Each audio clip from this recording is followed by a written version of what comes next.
Los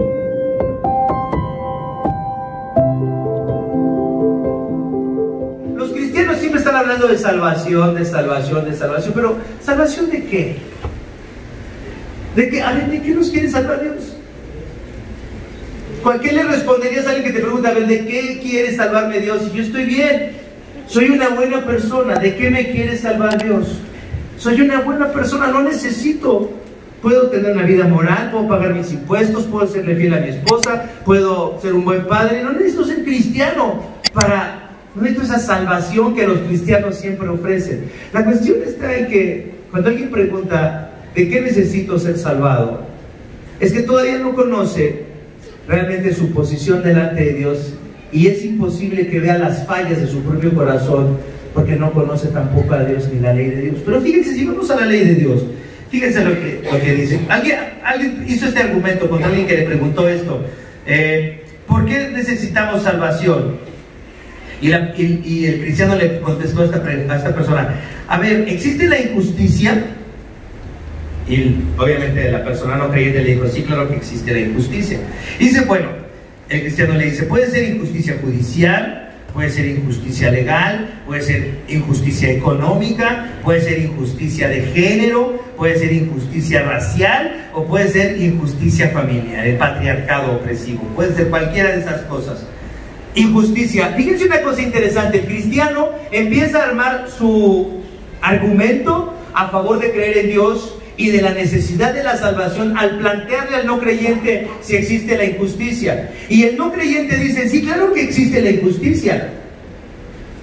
Y puede señalar el no creyente muchos ejemplos de injusticia. El punto clave es cuando el cristiano tiene que ayudarle al no cristiano a entender que él también es parte de esa injusticia.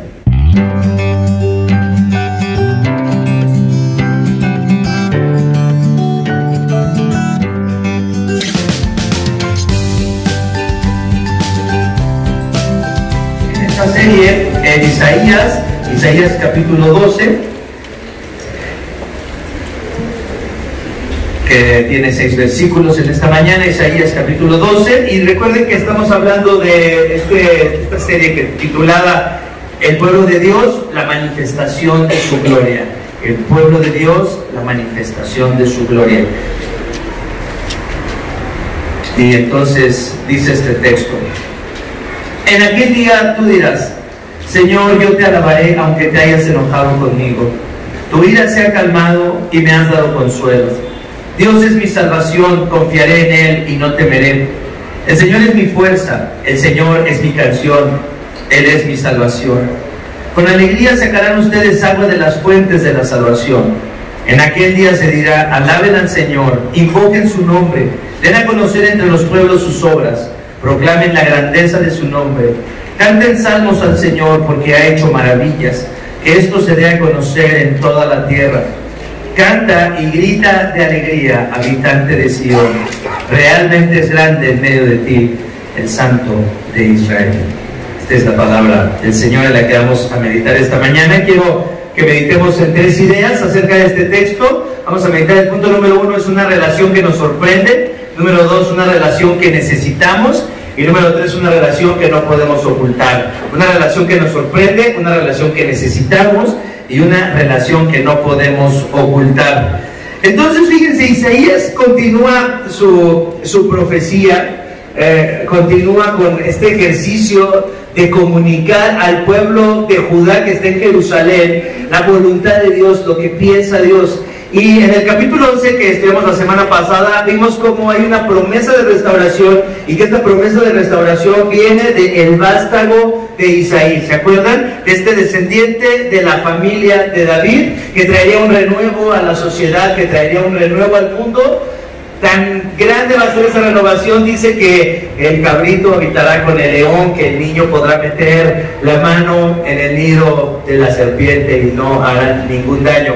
Estábamos hablando de ese cambio radical en la naturaleza humana, de ese cambio radical en el ser humano que viene cuando todas las naciones y cuando todas las personas conozcan al Señor. Y aquí, en estos versículos, en estos 6 versículos que componen el capítulo 12, los expertos dicen, esto es un himno, esto es un poema. Está escrito en forma de poema, porque es una expresión, es una canción de alabanza por la salvación que Dios va a traer a su pueblo de Israel. Pero quiero que pongamos atención en este punto, y, hablando del punto número 1, una relación que nos sorprende. Dice, Señor, en el versículo 1, yo te alabaré aunque te hayas, ¿qué? Enojado conmigo. Tu ira se ha calmado y me has dado consuelo. Hace unas semanas que predicó Antonio García, dijo él que le llamó mucho la atención cómo Dios en Isaías, en el capítulo que le tocó predicar, cómo Isaías describe a Dios como este Dios todopoderoso, cómo describe a Dios como este Dios que es soberano y que hace lo que Él quiere y que tiene todo el poder. Y dice, ¿y entonces por qué tiene que estar en un conflicto con su pueblo? Si es todopoderoso, si es soberano, ¿por qué no cambia los corazones de la gente de su pueblo? No puede hacer lo que Él quiera. No podría cambiar sus corazones simplemente que ya fueran distintos y que le obedecieran. O también, si es todopoderoso, ¿por qué no los destruye y se hace otro pueblo que sí lo adore, que sí lo ame? Estas son preguntas muy buenas que tenemos que pensar, porque Isaías, a través de la exposición de esta profecía, nos va revelando el carácter de Dios, nos va revelando la naturaleza de Dios, pero también nos va revelando los motivos para entrar en una relación con un pueblo como el de Israel. La relación de Dios con los seres humanos es una relación que nos debe sorprender. Por lo menos la relación que vemos aquí entre Dios y el pueblo de Judá, del pueblo de Jerusalén, es que había un conflicto. Dios estaba enojado con ellos y Dios también los perdonaba. Dios se enojaba con ellos y también los perdonaba. Qué relación tan interesante y qué relación tan difícil. Yo pensé que la vida cristiana era como conocer a Jesús, recibir su salvación, que Él cambie mi corazón, que un corazón nuevo se manifieste en obediencia a Dios, en amor a Dios, en amor a mi prójimo, y entonces todos vivamos felices para siempre. Y todos cantemos ese canto, ¿verdad? De cada día con Cristo me llena de perfecta paz. No se burlen. No canto bonito. Cada día con Cristo le amo más y más. Él me salva y guarda y sé que pronto volverá, y vivir con Cristo más dulce cada día será. Yo tengo 30 años de ser cristiano y cuando canto ese canto digo, ¿quién canta ese canto? O sea, ¿quién canta ese canto? O sea, ¿qué clase de cristiano tiene que ser la persona que cante esa canción? Cada día con Cristo más dulce cada día será. No sé, algunos de ustedes han experimentado eso. Cada día se levantan más satisfechos con ustedes mismos, cada día Dios los consiente más, les da una palmadita en la espalda, les dice, eres excelente, nunca cambies, sigue así. ¿Eso hace Dios con ustedes? Habían pasado siglos desde que Dios los había sacado al pueblo de Israel de Egipto, les había dado su ley en el desierto, los había metido a la tierra prometida, les había dado leyes, les había dado dominio sobre sus enemigos a través del reinado de David y de Salomón, y después ellos habían seguido a través de todo ese tiempo, de esos miles de años, habían seguido desobedeciendo a Dios, haciendo su voluntad, oponiéndose a Dios, buscando otros dioses, desobedeciendo lo que Dios decía. Si Dios decía, ustedes no deben tener otros dioses delante de mí, no deben consultar a los muertos, no deben practicar la adivinación. ¿De qué estaba lleno el pueblo de Judá que habitaba Jerusalén, de acuerdo a lo que leímos en Isaías 1? ¿Estaban llenos de qué? De adivinación, de personas que consultaban a los muertos y tenían otros dioses, tenían dioses que se habían hecho de plata y de oro, estaban llenos de idolatría. Si Dios le decía a los reyes, ustedes no deben de acumular mucho tesoro, mucho oro y mucha plata, ¿de qué estaba lleno Judá? ¿De qué estaba lleno Jerusalén en el tiempo del rey Acaz? Que tenía mucho Acaz, mucho oro y mucha plata. Carros de guerra, caballos para la guerra. Lo que Dios decía, los israelitas no lo hacían. Y volteamos hacia ellos y vemos qué necios son y decimos qué tontos son, cómo es posible que no crean en Dios. Pero voltea a ver tu corazón. Y después de tantos años tal vez te tienes de cristiano, de conocer a Cristo, de confesar a Jesús como tu Señor y tu Salvador, Tienes que reconocer en tu corazón la rebeldía que tienes en contra de Dios. Tienes que reconocer cómo te choca estar sometido al señorío de Cristo. ¿Y cómo se manifiesta nuestra rebelión en contra de Dios? ¿Cómo se manifiesta nuestra rebelión en contra de su señorío? Aunque decimos que Él es nuestro Señor, pero ¿cómo se manifiesta nuestra rebelión en contra de Dios? Malos pensamientos, malas palabras, malas acciones, malos deseos, egoísmo. Vivir para nosotros mismos, buscar lo nuestro, buscar nuestra propia gloria. ¿Cuál es la condición del hombre de acuerdo a lo que nos dice Isaías? ¿No? Dice, el profeta expresa de una manera clarísima, dice el comentarista, la condición del hombre caído, la condición de constante rebelión en contra del Creador y el constante deseo humano por controlar la vida, la naturaleza y nuestro propio destino. ¿No es eso lo que queremos todos? A pesar de nuestro cristianismo, no queremos controlar todas las cosas. No queremos controlar a nuestra esposa, a nuestro esposo, no queremos controlar a nuestros hijos, no quieres controlar tus finanzas, no quieres controlar el futuro, no quieres controlar que haya un gobierno que te dé seguridad para que no tengas que estar en la incertidumbre. ¿No quieren ustedes el control de sus vidas? ¿No están buscando ustedes cómo mantenerse seguros? Y cómo trabajar y luchar para tener ustedes la vida que ustedes quieren tener y que no es necesariamente la vida que Dios quiere darles. ¿Todos queremos eso? Dice, cuando pensamos en que Dios se enoja con su pueblo, debemos entender que la relación con el Dios que se revela en la Escritura, que el Dios cristiano es totalmente diferente a todos los dioses que prometen bendecir a los que adoran a los que lo adoran, haciendo lo que ellos quieren. Fíjense una cosa, ¿cuál es la diferencia entre el Dios de la Biblia, entre el Dios bíblico y los demás dioses? La idea es que en los pueblos paganos, el paganismo, la adoración de los dioses falsos se muestra siempre en que esos dioses te piden que tú les ofrendas o les ofrezcas algo, les traigas ciertas ofrendas para que ellos te concedan lo que tú quieres. En la época de los judíos alrededor del pueblo de Judá en el cercano oriente, la adoración a los dioses de la fertilidad, ¿qué requerían? Requerían de estas ofrendas, requerían de muchos rituales para que en esas ofrendas y en esos rituales que podían hasta incluir actividades sexuales, entre más abundantes fueran esas ofrendas, más abundantes serían ¿qué? Las cosechas que recibirían esos pueblos.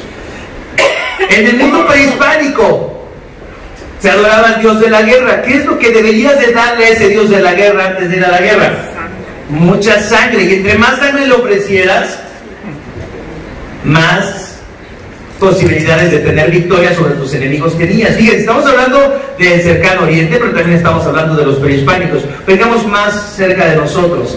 Si tú vas a la Villa de Guadalupe y le ofreces a la Virgen flores, dinero, o al San Judas, o a la Santa Muerte, ¿qué es lo que la gente busca con eso? Buscan hacer la voluntad de esos dioses. No, porque no hablan, no saben ni qué quieren. Lo que la gente busca es que esos dioses falsos les den lo que ellos quieren para satisfacer sus deseos.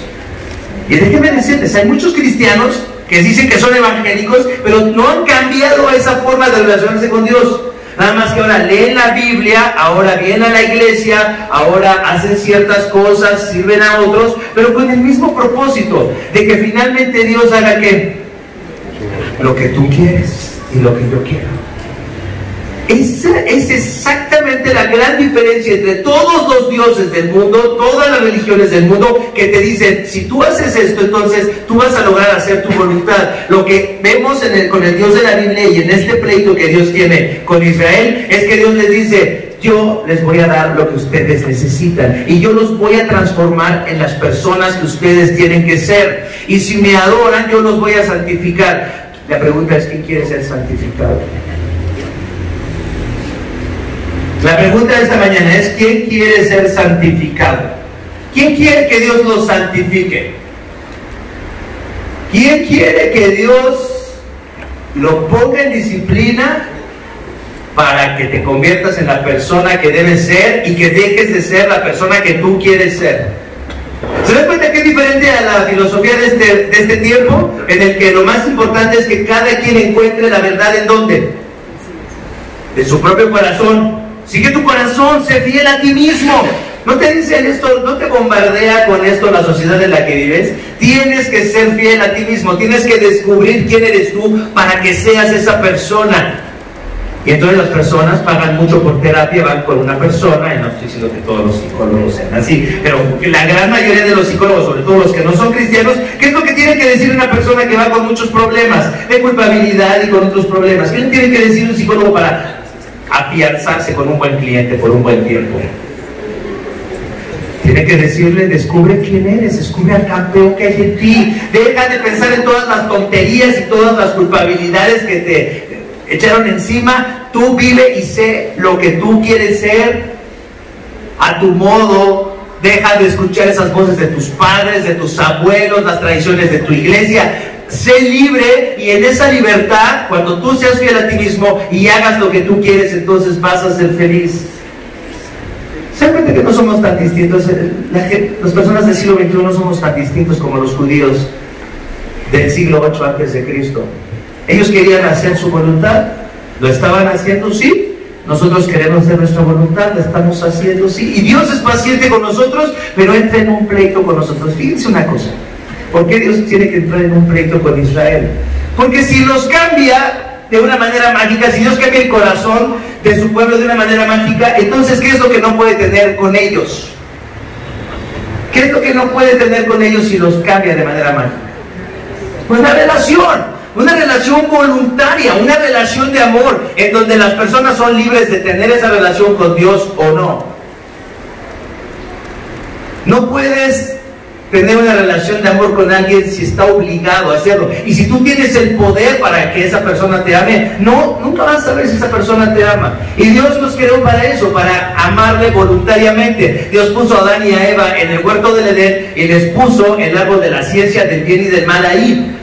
¿Para qué hizo? ¿Para qué puso ese árbol de la ciencia del bien y del mal Dios en medio del huerto del Edén? Eran perfectos Adán y Eva, eran santos y sin mancha, pero necesitaban ese árbol ahí, y necesitaban la posibilidad de poder pecar para ser perfectos. Fíjense, la perfección de Adán y Eva incluía la capacidad de poder no ser perfectos. La perfección de Adán y de Eva, la santidad de Adán y de Eva, incluía la posibilidad de que no siguieran siendo santos delante de Dios.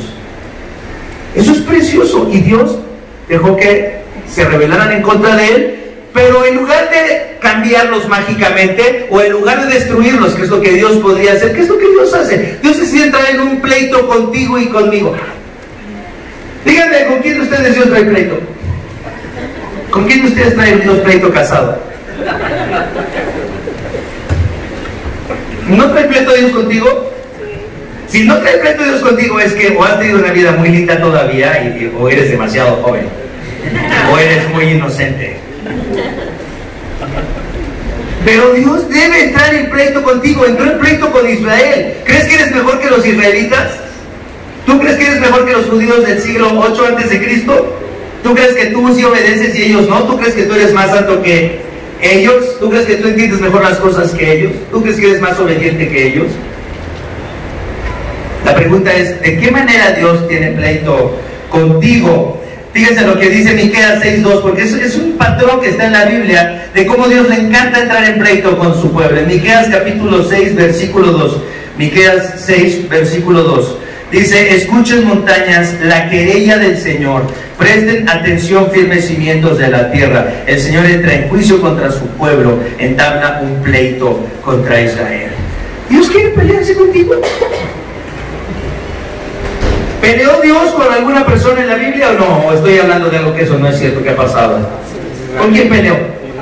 Con Israel. ¿Peleó con Jacob? ¿Sí o no? Y entonces dice que Jacob estaba peleando con esa persona, con ese personaje en medio de la noche, pero ese personaje no podía vencer a Jacob. Así dice la Biblia, Dice, ese personaje no podía vencer a Jacob, y lo pongo entre comillas, Porque dice que cuando ya estaba despuntando el alba, cuando ya se iba haciendo de día, ese personaje que no podía vencer a Jacob, ¿qué fue lo que hizo? Tocó el muslo de Jacob, nada más lo tocó. Y ya se acabó el pleito. Y se acabó el pleito. Fíjense cómo el Dios de la Biblia es un Dios que quiere relacionarse con nosotros y tiene que entrar en nuestro nivel, en nuestra humanidad, para que lo podamos conocer y podamos entender lo que quiere, cómo quiere salvarnos y cómo esa salvación entonces implica entrar en una relación real entre un Dios santo y hombres y mujeres que somos pecadores, entre un Dios que es perfecto y entre hombres y mujeres que somos imperfectos, que somos malos. ¿Cómo va a ser una relación entre un Dios santo y personas como nosotros? ¿Va a ser fácil? Tiene que ser como un pleito. Dice en Isaías capítulo 3, verso 13, ya lo leímos en otras semanas. El Señor se dispone a denunciar, dice la Nueva Versión Internacional. En la Biblia de las Américas dice: el Señor se dispone a contender, y en la Reina Valera el Señor se dispone a litigar. Se levanta para enjuiciar al pueblo. La relación de Dios con su pueblo es más o menos la relación de un matrimonio. ¿Cuántos de ustedes han pensado, qué difícil es este matrimonio? Qué difícil es mi matrimonio. Tal vez me equivoqué de esposa, tal vez me equivoqué de esposo, tal vez no oré lo suficiente. Y por eso Dios me ha puesto en esa relación difícil. Pero realmente la relación matrimonial, y lo hemos dicho aquí muchas veces, es la relación que más representa la realidad del Evangelio. La realidad de tener que amar a alguien que no nos da motivos para amar a esa persona todos los días. Y que tenemos finalmente que perdonar. ¿Cuántas veces?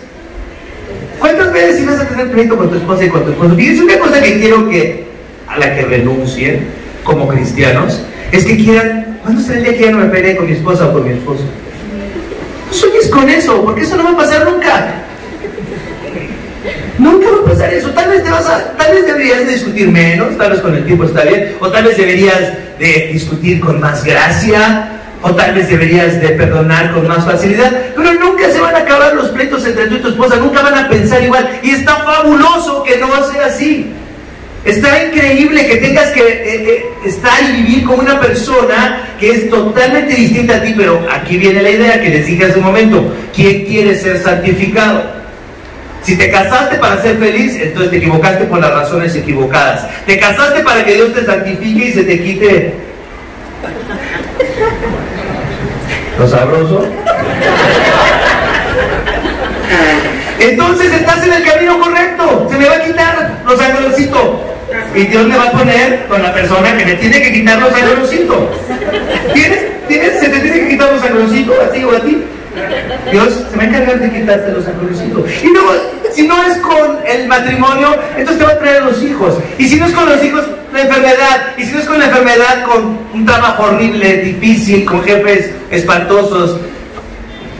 Dios se va a encargar de santificarte. Esa es la gran diferencia entre los dioses paganos y el Dios de Israel. Que el Dios de Israel entre en una relación con su pueblo, entra en un pleito con su pueblo para santificarlo. Es decir, no para hacer lo que tú quieras y lo que yo quiero, sino para que Él haga en nuestras vidas lo que Él quiere hacer. Esa es la vida cristiana. Los invito a que sean cristianos y que dejen que Dios destruya sus sueños y sus ilusiones y que Él haga lo que Él quiere en sus vidas. ¿Quién quiere ser cristiano esta mañana? ¿Alguien de ustedes quiere ser cristiano? ¿Para quitarle los sangroncitos? ¿Alguien quiere? ¿Alguien quiere? Esa es la verdad. Esa es la verdad. Dios entra en un pleito con Israel para quitarles los sangroncitos a los israelitas. Para que dejen de creer que ellos saben mejor lo que les conviene. Porque tú crees que tú sabes mejor lo que te conviene. Por eso no obedeces a Dios. Porque tú crees que tú sabes mejor lo que te conviene. Por eso no confías en Dios, porque crees que tus planes son mejores que los de Dios.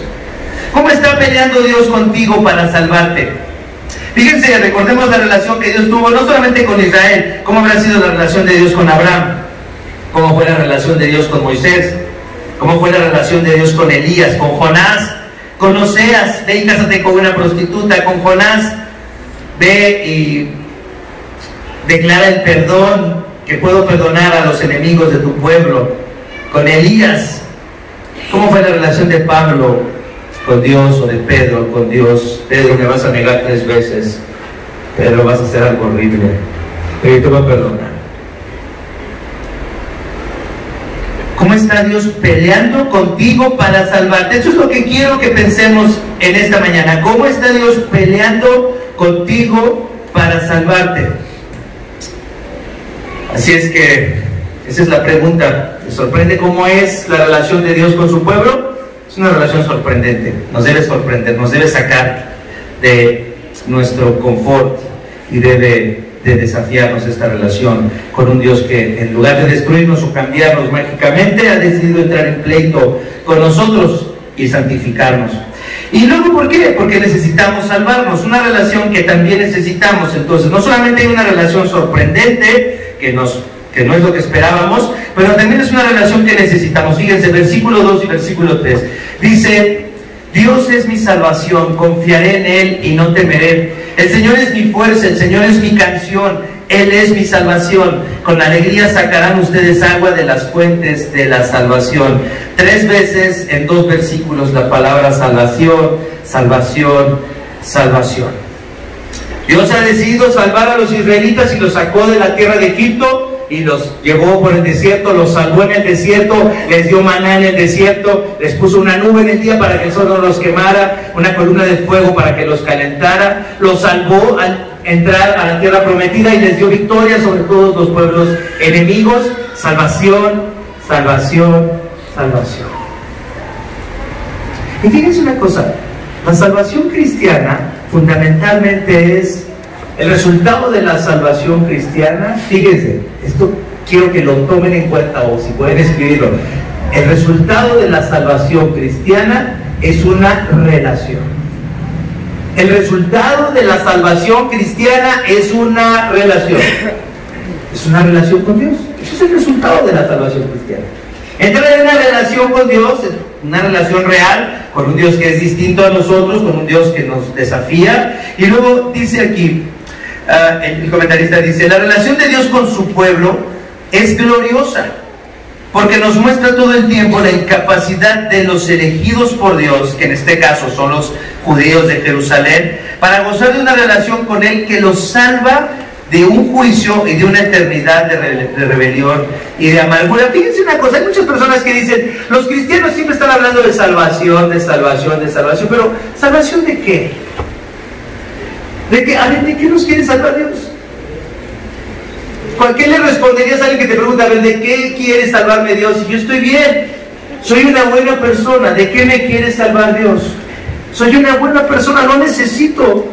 Puedo tener una vida moral, puedo pagar mis impuestos, puedo serle fiel a mi esposa, puedo ser un buen padre. No necesito ser cristiano no necesito esa salvación que los cristianos siempre ofrecen. La cuestión está en que cuando alguien pregunta: ¿de qué necesito ser salvado?, es que todavía no conoce realmente su posición delante de Dios, y es imposible que vea las fallas de su propio corazón, porque no conoce tampoco a Dios ni la ley de Dios. Pero fíjense, si vamos a la ley de Dios, fíjense lo que dice. Alguien hizo este argumento con alguien que le preguntó esto: ¿por qué necesitamos salvación? Y el cristiano le contestó a esta persona: a ver, ¿existe la injusticia? Y obviamente la persona no creyente le dijo: sí, claro que existe la injusticia. Y dice: bueno, el cristiano le dice: puede ser injusticia judicial, puede ser injusticia legal, puede ser injusticia económica, puede ser injusticia de género, puede ser injusticia racial, o puede ser injusticia familiar, el patriarcado opresivo. Puede ser cualquiera de esas cosas. Injusticia. Fíjense una cosa interesante: el cristiano empieza a armar su argumento a favor de creer en Dios y de la necesidad de la salvación al plantearle al no creyente si existe la injusticia. Y el no creyente dice: sí, claro que existe la injusticia. Y puede señalar el no creyente muchos ejemplos de injusticia. El punto clave es cuando el cristiano tiene que ayudarle al no cristiano a entender que él también es parte de esa injusticia. Es muy difícil. Cada uno de nosotros tenemos en nuestra imaginación, en nuestra mente, a esas personas que deberían ser condenadas, que deberían ser castigadas, que deberían de pagar por lo malo que han hecho. Pero entre todos los que pensamos que están mal, que piensan mal y que actúan mal, obviamente nunca estamos nosotros. Siempre pensamos que nosotros estamos fuera de ese ámbito. Pero fíjense lo que dice, la ley de Moisés nos ayuda a describir cómo la injusticia se manifiesta en todos los aspectos de la vida y nos permite entender cómo todos hemos sido injustos. Y si hemos sido injustos, entonces merecemos que se nos castigue, así como deseamos que se castigue a los que consideramos injustos. Primero mandamiento, no tener dioses ajenos delante del único Dios verdadero. No tener dioses ajenos implica que ames a Dios, al único Dios, al Dios verdadero, con todo tu corazón, con todas tus fuerzas y con toda tu mente.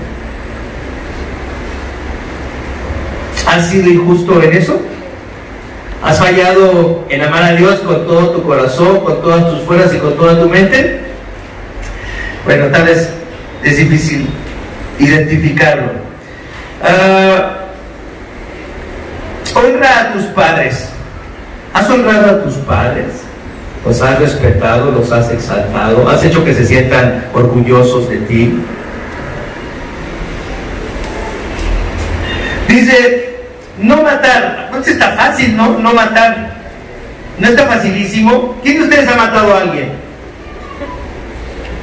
¿No? Qué mala eres, Leti. Fíjense, no matar es algo como que decimos, ¿quién ha matado? Yo nunca he matado. ¿Nunca le has dicho a alguien idiota, estúpido?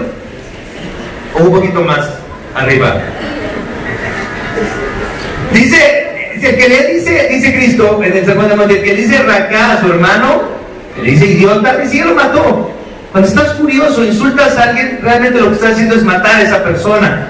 Cuando alguien se te cruza en el camino, en el viaducto, en el circuito interior, y le dices algo, lo estás matando. Lo que está diciendo es, deberías desaparecer, eres un estorbo, haces mi vida infeliz. Eso es lo que estamos haciendo cada vez de que nos enojamos con alguien, cada vez que hemos insultado a alguien, cada vez que hemos despreciado a alguien, hemos matado, dice Cristo. Alguien puede decir, bueno, no he cometido adulterio, yo no he cometido adulterio. Dice, si has mirado a una mujer y la has codiciado en tu corazón, eres un adúltero. No robar, no decir falso testimonio, nunca has dicho una mentira. No codiciar lo ajeno, ni tu esposa, ni el esposo de tu prójimo, ni la casa, ni su esclavo, ni nada de él. ¿Alguna vez has sentido envidia? ¿Has querido tener lo que otros quieren? ¿Alguna vez te ha dolido lo bueno que tienen otros y que tú no tienes? Eso es codiciar lo que otros quieren. Cuando una persona nos diga, es que de salvarnos de qué, de esto, de la injusticia que está en tu propio corazón, de la injusticia que has cometido porque has violado la ley de Dios, de eso necesitas salvarte, porque viene un juicio y en ese juicio vas a ser hallado falto. Dice, Dios ha establecido entonces un plan para salvar al hombre de su injusticia, es decir, de su condición, porque todos somos jueces injustos. ¿Estás de acuerdo? ¿Tú eres un juez injusto? ¿Tú eres un juez injusto? ¿No te encanta ser juez? A mí me encanta. Me encanta ser juez. Me encanta decir cómo los demás gastan mal su dinero, cómo los demás son tontos, cómo los demás no educan bien a sus hijos, cómo los demás no tienen un buen matrimonio, cómo los demás no hacen bien esto o aquello. A mí me encanta ser juez, ¿eh? Me encanta ser juez. Yo no sé si ustedes hallen en ser jueces un placer profundo, pero a mí me encanta ser juez. Y sobre todo me encanta condenar, no solamente ser juez, sino decir, qué bueno, se lo merece. Si piensas que otros son arrogantes y orgullosos, al juzgarlos así, ¿no estás siendo igual tú al creer que no fallas en ese aspecto? Si criticas a alguien por publicar sus éxitos en el Facebook, ¿no estás sintiendo envidia? Dice, nos encanta hacer escarnio de las personas que tienen una vida pública, pero somos incapaces de ver nuestro propio egoísmo, rebeldía y desprecio hacia los demás. El apóstol Pablo en Romanos capítulo 2, fíjense lo que nos dice. Romanos capítulo 2, versículos 1 al 3. Dice, por tanto no tienes excusa quien quiera que seas cuando juzgas a los demás, pues al juzgar a otros te condenas a ti mismo, ya que practicas las mismas cosas. Quiero decirles esto, lo que más odian en otros, eso es exactamente lo que ustedes hacen. No se necesita ser cristiano para ser hipócrita, ¿eh? Porque mucha gente dice, los cristianos son muy hipócritas, sí, sí. Pero no se necesita ser cristiano para ser hipócrita. Lo que tú mismo juzgas en otros es exactamente lo que haces. Ahora bien, dice Pablo, sabemos que el juicio de Dios contra los que practican tales cosas se basa en la verdad, pero ¿piensas que vas a escapar del juicio de Dios tú que juzgas a otros y sin embargo haces lo mismo que ellos? Lo que dice el apóstol Pablo es, cuando Dios en el gran juicio venga y nos enjuicia a todos, dice, no creas que te va a enjuiciar solamente con los 10 mandamientos. Decía Jerry Bridges, yo creo que Dios va a sacar una grabadora con todas las veces que yo condené a otros y me va a condenar con el propio juicio que yo le di a otros, exactamente con el estándar que le puse a otros y como yo fallé lo mismo que yo dije que los demás deberían de hacer. Está buena esa ilustración de Jerry Bridges, ¿verdad? Vas a ser juzgado con tus propias palabras, con el propio desprecio que sientes hacia otras personas que piensas que son menos que tú, o que son tontos, o que no te gusta cómo son, o que los criticas y los condenas. Con esas mismas palabras vas a ser juzgado. No lo sé, pero Pablo dice, no vas a escaparte del juicio. La condición humana es que estamos en rebelión en contra de Dios y necesitamos salvación. Todo el mundo está buscando la salvación. Lo hemos dicho muchas veces, todo el mundo está buscando la salvación, todo el mundo está buscando responder quién soy, para qué estoy aquí, cómo debería de vivir. Encontré esto fantástico. Fíjense que hay un hombre que es un paleontólogo, profesor de la Universidad de Harvard y de la Universidad de Nueva York, Stephen Jay Gould. Esto está en un libro que estoy leyendo justamente sobre los puritanos.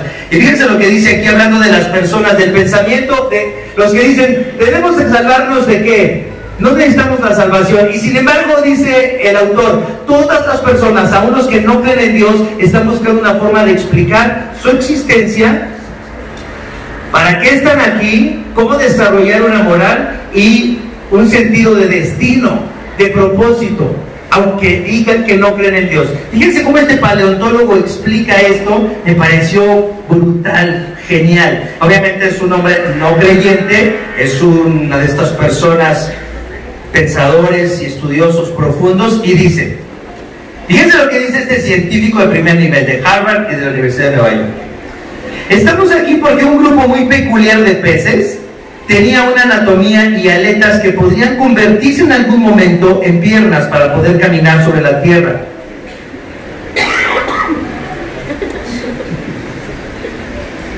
Estamos aquí porque la tierra nunca se congeló totalmente en las eras de hielo. Estamos aquí porque una pequeña especie muy tenaz en África hace 250,000 millones de años logró sobrevivir. Le faltó decirnos que si en la mañana o en la tarde, ¿verdad? Dice, podríamos buscar una respuesta más elevada, dice este paleontólogo, pero no existe. Esta respuesta sobre nuestro origen, a pesar de ser superficialmente problemática, sino aterradora, es realmente liberadora y estimulante. No podemos encontrar el significado de manera pasiva en los hechos de la naturaleza. Tenemos que construir esas respuestas desde nuestra propia sabiduría y sentido ético. No hay otra forma. Amén, hermano. Tenemos que construir esas respuestas desde nuestra propia sabiduría y sentido ético. ¿No les parece precioso, inspirador lo que está diciendo el paleontólogo de Harvard y de la Universidad de Nueva York? ¿Se dan cuenta cómo explica la vida? Una especie determinada de peces tenía una aleta que podía convertirse en un cierto punto en piernas. Y qué bueno que no se congeló la tierra, y una especie fue muy tenaz en África hace 250, porque además lo pone así, en inglés dice 250,000 de años. Así con esa exactitud, 250,000 millones de años. Y dice, no podemos encontrar una respuesta para la vida, para nuestra existencia. Y dice, pero a pesar de que pueda ser liberador, aterrador y superficialmente desconcertante, debemos echarle ganas. Échenle ganas. ¿Qué les parece? Aquí terminamos nuestro sermón de esta mañana. Échenle ganas, hermano. Busquen en su propia sabiduría, busquen en su propio sentido ético cómo deben de vivir, y sean fieles a ustedes mismos. ¿Qué les parece esto? Que una eminencia mundial de paleontología diga que eso es para lo que deberíamos de vivir. La gente está buscando la salvación. ¿Solo los creyentes? Todos están buscando una explicación de para qué están aquí, de quiénes son. Por eso necesitamos que Dios nos salve, por eso necesitamos entrar en esta relación donde entonces los israelitas un día cuando entiendan esta salvación van a cantar: Dios es mi salvación, confiaré en Él y no temeré, el Señor es mi fuerza, es mi canción, es mi salvación. Con alegría sacarán ustedes agua de las fuentes de la salvación. Y eso nos lleva al tercer punto, una relación que no podemos ocultar. ¿Cómo termina Isaías este texto? Fíjense, el versículo 4. Vamos a leer versículos 4, 5 y 6 para terminar. En aquel día se dirá: alaben al Señor, invoquen su nombre, den a conocer entre los pueblos sus obras, proclamen la grandeza de su nombre, canten salmos al Señor porque ha hecho maravillas, que esto se dé a conocer en toda la tierra. Canta y grita de alegría, habitante de Sión, realmente es grande en medio de ti el Santo de Israel. El profeta entonces escribe en estos últimos 3 versículos lo que va a pasar cuando el pueblo de Judá entienda la obra maravillosa del poder de Dios. Cuando los israelitas, cuando los judíos de Jerusalén digan: qué bueno que Dios nos ama, que Dios nos salva, que Dios ha entrado en este pleito con nosotros para salvarnos del juicio eterno, de la condenación eterna y de una vida sin sentido. Isaías dice: cuando estos judíos se den cuenta, entonces cantarán, entonces anunciarán lo que Dios ha hecho. Yo les he contado muchas veces que cuando mi hermano se hizo cristiano, llegó a la casa con muchas Biblias y llegó con 2 discos, uno de Steve Green y otro de Ricardo Cherato. Horrible, horrible, horrible. Pero nos confirmó algo en lo que pensábamos en ese momento. Claro que lavaron el cerebro, hasta tienen su música para entontecerlos, tienen hasta su música para que la lleven y estén lavándoles el cerebro. Algo que no puedes entender hasta que no comprendes tu condición, tu pecado, tu perdición, tu rebelión constante en contra de Dios, y hasta que no comprendes cuánto Dios te ama y cómo Dios insiste en tener una relación contigo a pesar de ti mismo, y que hasta entre en un pleito contigo para cambiarte, para salvarte. Hasta que no entiendes eso, no eres capaz de cantar a Dios, no eres capaz de alabar a Dios. Es muy incómodo cantar canciones cristianas si tú no eres un cristiano. Debes de sentirte fuera de lugar, debes de sentirte en shock, debes de sentirte ofendido, debes de pensar que es horrible lo que están cantando estas personas si no eres un cristiano. Solamente alguien que entiende la salvación puede cantar como nosotros lo hacemos, como unos locos, aquí en medio de Insurgentes y Hermosillo, en esta colonia, y cantar las canciones que cantamos a Jesús, y llorar, y que salgan lágrimas de nuestros ojos, y que esto nos transforme y nos cambie, y que queramos gritar de alegría de lo que hemos recibido. Gritar de alegría es una respuesta muy adecuada a la salvación.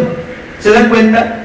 Sobre todo para los que son muy presbiterianos y los gritos les asustan. No estamos hablando de que la espiritualidad se muestra a gritos, tampoco estamos diciendo eso.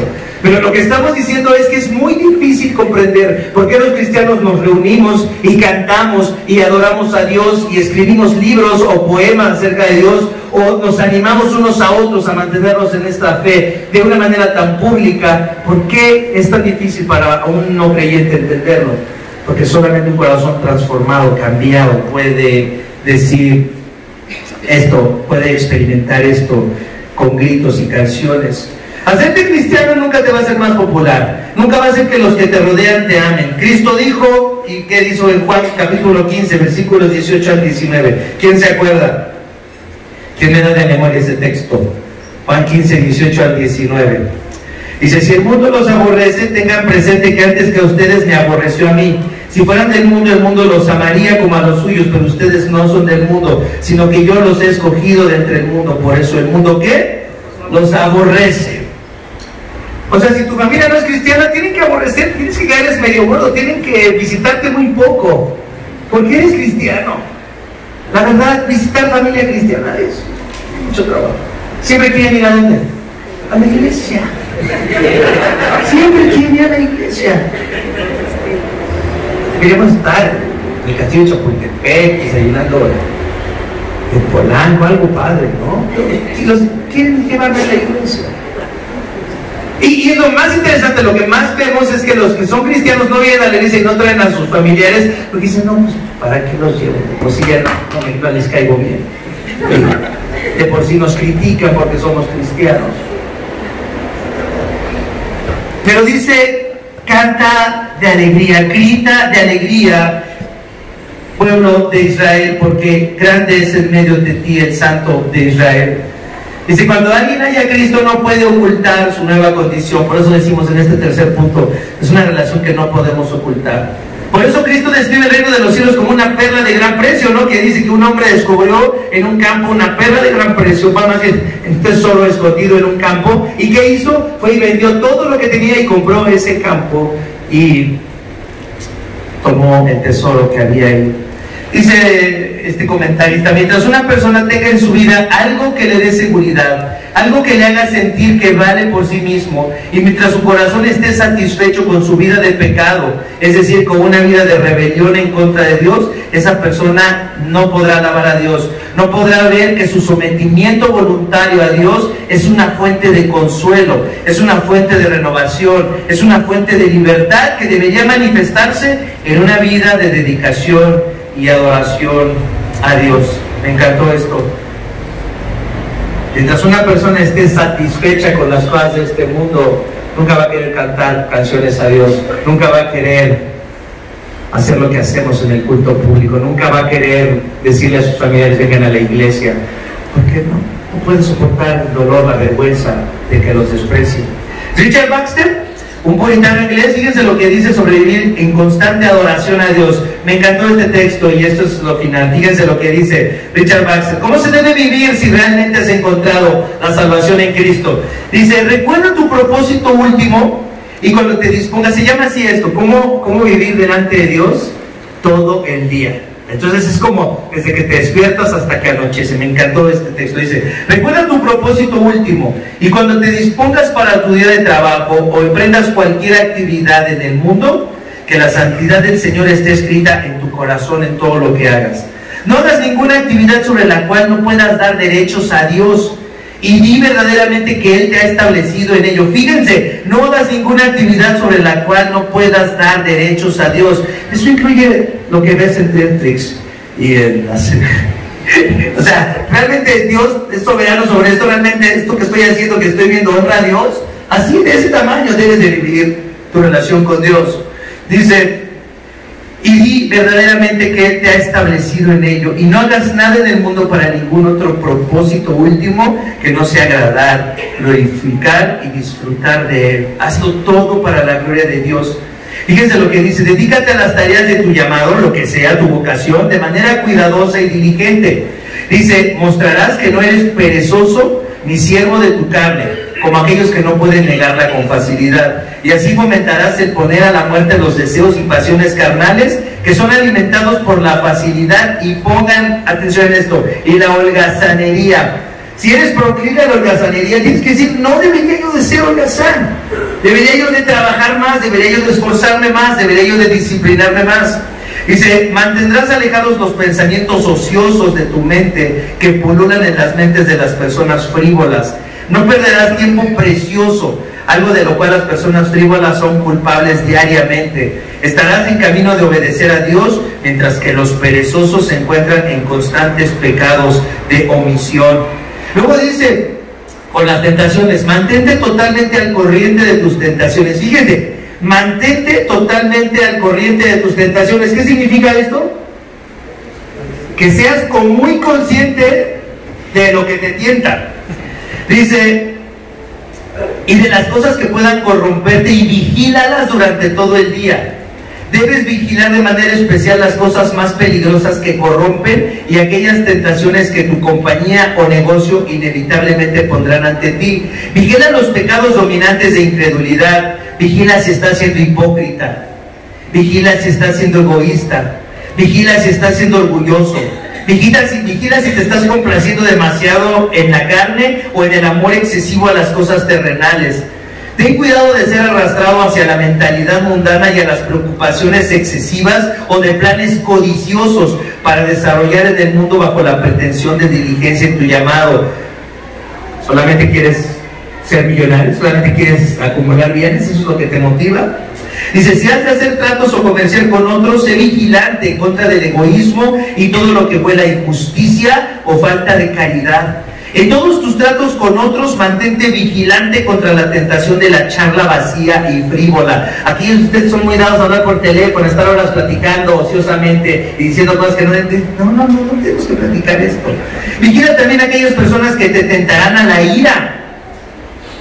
¿Quién te hace enojar todos los días? Vigila.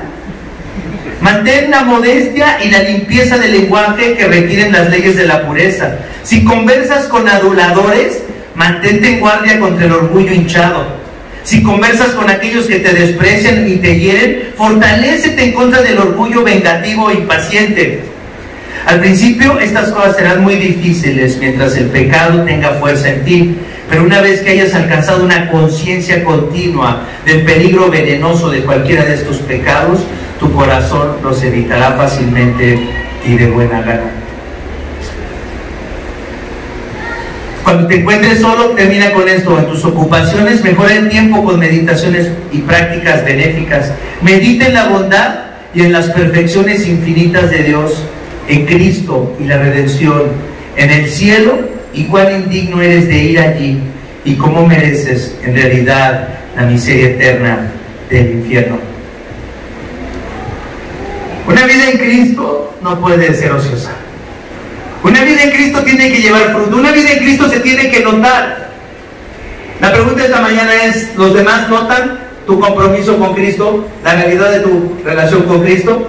Si tienes una relación verdadera con Cristo, si eres templo contigo, si te estás santificando, entonces no puedes ocultar esa relación. Y si las personas que te conocen no saben que eres cristiano, es porque tal vez no lo seas. Vamos a orar. Vamos a agradecernos. Padre Santo, te damos gracias porque eres muy bueno con nosotros, porque nos animas a que te alabemos, a que, Señor, cantemos y gritemos de alegría por la salvación maravillosa que nos has dado, Señor. Pero lo más importante que recordamos esta mañana es que por medio de Jesús tenemos una relación contigo. Gracias, Señor, porque quieres mantenerte en esa relación con nosotros, porque no te rindes a pesar de los necios que somos o de cómo muchas veces despreciamos la salvación que nos has dado, no la valoramos, nos dedicamos a cosas que no te honran, que no te glorifican, desperdiciamos tiempo.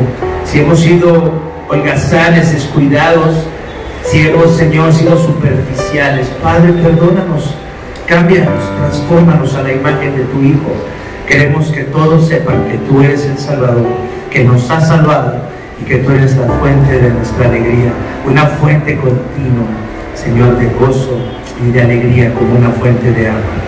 Gracias, Padre, por recordarnos el gozo de nuestra salvación en esta hora. En el nombre precioso de Cristo oramos. Amén. Amén.